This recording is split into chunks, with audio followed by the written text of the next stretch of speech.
Isang magandang hapon po sa atin lahat, sa inyong lahat mga kapatid. Bali-tuloy umpisa pa lang, nagkamali na eh. May nabili pala tayong TV. Ang brand nito ay Philips. Binuksan ko na nga kasi chinik ko kasi mamaya baka walang pag-asa. Sabi ng may-ari nito may pumutok lang daw. Kaya bago ko binayaran, chinik muna natin kasi baka wala ng pag-asa ba pagkagaling na sa ibang shop. Pero okay naman, nakita naman natin na parang wala pa naman ganong gumalaw. Kumbaga hindi pa naman nagalaw yung board, pati yung sa screen niya wala pa naman nagalaw. Kaya sinugalan natin kasi marami naghahanap na bibili ng TV, wala na akong pambenta. Tama-tama may nagbenta ngayon. Chinik ko tong power supply niya, may nakita nga ako, tama yung sinabi niya, pumutok nga. Itong power regulator mismo, nakita nyo mga bro, tuturo ko itong pinpoint ko na yan, biak. Yan yung kanyang power regulator. Kaya wala na siyang power. Biak yung IC, yung nauka na yan dyan, lumipad na yung niyan. Dapat wala yung butas na yan mga bro, yung tinuturo ko na ganito. Ganyan, portion na yan. Dapat hindi butas yan, dapat flat lang yan. Yan yung sinabi na may-ari na pumutok. Tama naman yung sinabi niya. Kaya sinugalan natin. Habol natin ito, pinaka-importante nito ay importante ay yung screen.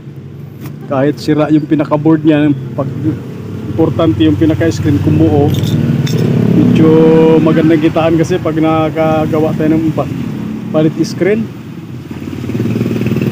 Pero naalala ko kasi itong ganitong model na Philips na 32 na ito, na hindi naman to smart TV, LED TV lang naman to. Meron kong kaparehas nito dati, nabasag yung screen, kaya kinatay ko natin, nabi ko yung pinaka-board. Hanapin natin, try natin palitan to. Pag mga ganito kasi pumutok na yung power regulator, pinaka-the best para mabilis, change board mo na kaagad kung may available naman. Pero kung wala ka namang available na board, pwede naman i-convert yan sa 4 wires.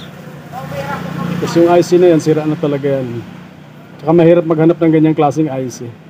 Pinakamadaling paraan yan, i-convert mo na lang sa 4 wires kung kakayanin. Pero kung may available ka, the best talaga, palit ng board na para mabilis ang trabaho. Kaya ang gagawin natin, hanapin ko muna yung pinaka-board ng aking stock. Titingnan ko kung nandyan pa ba. Kasi alam ko mayroon akong dalawa, hindi lang ko nagkakamali, matagalan na stock yun. Hanapin lang natin. Kapasensya na pala mga bro, yung yung in-upload ko nakaraan, dinelete ko na lang kasi paso eh. Buti nag-comment si Kachoy habang magaga pa. Si Kachoy, si Rod Choy Fishing Adventure. Si PR nga, tinignan ko nga ba, kaya bininilit ko na. Kapasensya na mga bro. Sayang din kasi habang dinilit ko na lang. Uulitin ko na lang yun try ko na lang i-edit. Napahaba kasi yung tugtog nun. Kaya na CPR. Sir, ayos na. Buti ka pa sir, mamasyal na naman Oo. Yes. So hanapin lang natin yung board nito. Titingnan natin kung mapaandar natin. Philips ito na 32 inches. Hindi pa to smart TV. Para try natin kung mapagana. Pumutok sir biak yung power regulator niya warak talaga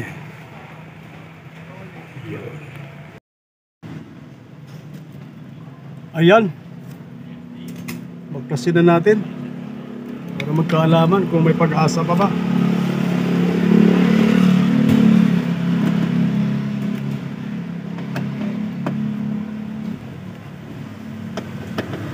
Sa tingin ko ito baka tinamaan naman ng kulog kidlat ito.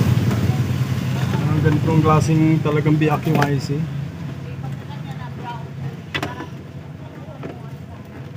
Yan.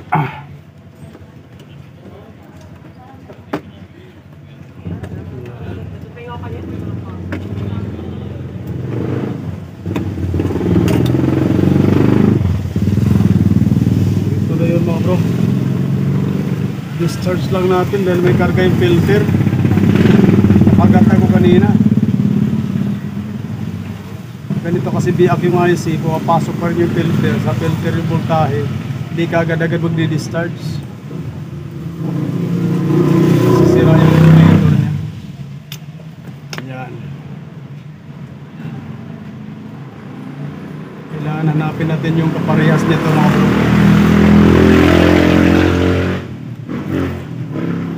Hanapin ko muna saglit mga bro. Tingnan ko sa akin mga stock. So tuloy natin, nakita rin natin ating stock nakatago dun sa sabit dun sa sulok. Medyo matagal-tagal din hinanap. Ito yung original niya mga bro. Alam ko pares na parehas to na model eh. Kaya ko lang. Ito yung original niya nakakabit. Ito yung sa stock ko. Ano, walang pinagkaiba to mga bro. Isa lang to. Lahat kasi ng halos mga binili ko na mga in-stock ko, sinusulatan ko yan, Philips 32 inches. Pasa ba dyan? Yan. Halos na parehas ito mga bro, kinumpara ko na. So tanggalin natin, alamin natin. Try natin ikabit. Try natin. So ito, okay, tanggalin na lang natin. Kasi mayroon naman siya doon. Sana ba yung kanyang original? Ayan, medyo bago-bago kasi yun yung ikabit natin. Tapos itong T-con board niya, tanggalin na rin natin. Tinanggal na rin natin yung T-con board kasi mayroon naman dito. Yun ang gamitin natin. Ano, kumparahin natin mga bro, pagtabihin natin. Walang pinagkaiba yan. Isa lang yan. Salpak natin para magkalaman. May sira ba itong akin, hindi ko na matanda, nang alam ko ano to, basag yung screen nito. Yan, sukat na swak. Na-play ko na ba? Kala ko hindi pa. Nakasalita ako ng salita, hindi pa pala naka-play, no?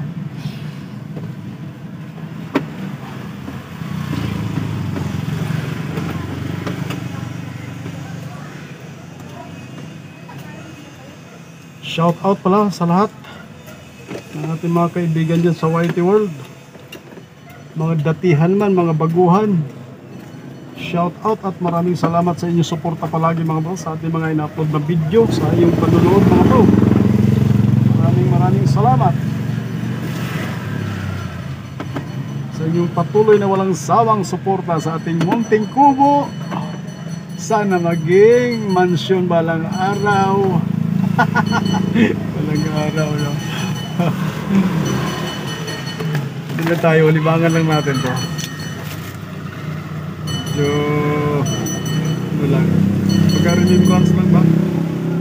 Tuloy-tuloy lang, libangan. So yan, kapit na. Tignan natin yung sensor. Saka parang indicator niya. Okay. So try natin ipa-plug in. Kaya luma yung mga bro, tabi na muna natin.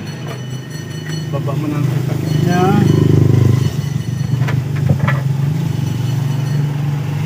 Ganda kasi pag lagi tayo may abang na pambenta. Kasi namimili rin talaga ako kahit mga sira. Basta mga medyo okay pa. Kasi sayang yung pyesa mga bro. Kasi pag saraon tayo namili, medyo wala tayo gaano kikitain. Pag saraon tayo umasa ng parts.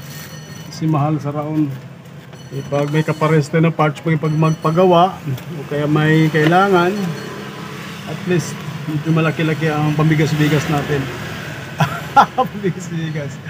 So plug-in natin, alamin natin kung puputok ba ito o hindi. So plug-in natin. Tingnan natin kung may standby. Yun, may standby power. Okay, taba dyan. Sana, yung umilaw na kagad. Hindi ko pa pinili, tumilaw na kagad yung backlight. Sana walang problema yung screen nito. Kung wala, kung may problema, wala, ganun talaga. Sama sa pamimili yan eh. Silipin natin. Nilap na yung backlight, nakita nyo ba dyan? Maliwanag na yung backlight yan.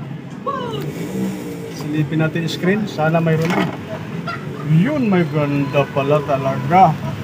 So hindi tayo nabigo, panalo tayo sa pagkabili. Malinaw yung screen oh. no signal. Kita ko lang sa inyo. Sulat to. No signal. Ang ganda pa ng screen. So tama. Maganda yung pagkasugal natin. Hindi naman gaano kanito pag nasira mga bro. Pero wag pa lang sabihin, secret lang muna. Secret lang muna no. Ito, edit na. Subukan natin, kabitan natin ng ano, DVD. Tingnan natin kung malinaw ba. Patayin ko muna mga bro. At least nakita na natin maliwanag na yung pera nito. Maliwanag na yung pera no. Ang bigas-bigas maliwanag pag naibenta. Ayos lang natin.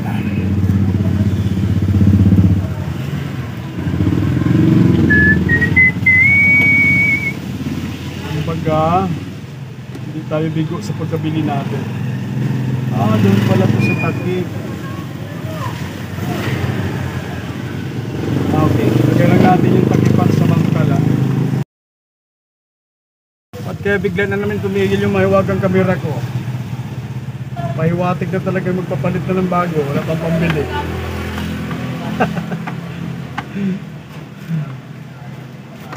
Mahiwagang cellphone, biglang tumigil. Wala namang pumindot. So tuloy natin mga bro, biglang huminto na naman yung cellphone ko, puno na pala. Nagbura muna tayo, hindi ko pala nabura yung mga nakaraang dinilit ko, hindi ko pala na ano. Kaya pala biglang tumirik. So, power up, plug-in na natin. Yan. Si Philips. Kinabitan lang natin ng DVD player yan mga bro.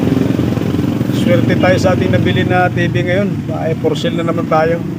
Hindi ko muna kinabit yung sounds mga bro. Video lang yan para hindi tayo mapaso. Hindi tayo ma-CPR. Sayang kasi pag na-CPR not counted na naman. Ano, napakalinaw na mga bro. Ay, for sale na naman tayo. Sa mga ganitong TV, ang mga sikanan sa akin mga bro, ang halaga lang nito ay binibintahan ko lang nito ay 3.5. Basta hindi siya, pag hindi, ay katulad dito, hindi sa smart TV 3,000 lang bintahan ko nito. Pero pag mga smart TV na ganito kalaki, 3 to 4K ang bintahan. Marami din kasi naghahanap mga bro, pero kung minsan pag mga ano, hindi ganong kaanuhan, pwede naman ano, pag-usapan sa mabuting ano. So okay na yun mga bro, napakalinaw, medyo certified sa, medyo no, seniority tayo sa nabili natin ngayon.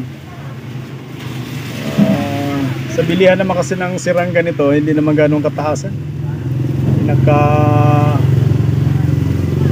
Ano lang, pero hindi ko muna sasabihin. Secret lang muna. Pero alam mo sa kapwa natin mga technician dyan, alam na nila to. Magkano ang bilihan nito mga sira ng mga yun eh. Okay na yung mga bro, napakalinaw na. Hindi ko nalilagay muna yung sounds. Kasi mapaso na naman tayo, medyo ano, nakakadala. Nakakadala. So ako pala yung palaging nagpapasalamat sa mga bro sa inyong suporta no, sa papanonood nyo sa aking mga ina-upload na video. Maraming salamat sa inyong walang sawang panonood sa mga ina-upload natin na puro TV ampli to, TV ampli lang kasi yan ang mga yun ang trabaho natin, ang hanap buhay natin mga bro. So maraming salamat sa inyo palagi mga bro. Para hindi na ganong humaba ang video. Magandang hapon po sa ating lahat. Yan, malinaw yun. Sure ball na, pabigas-bigas talaga natin yan. Puro bigas na lang, wala nang ulam. May ulam din siyempre.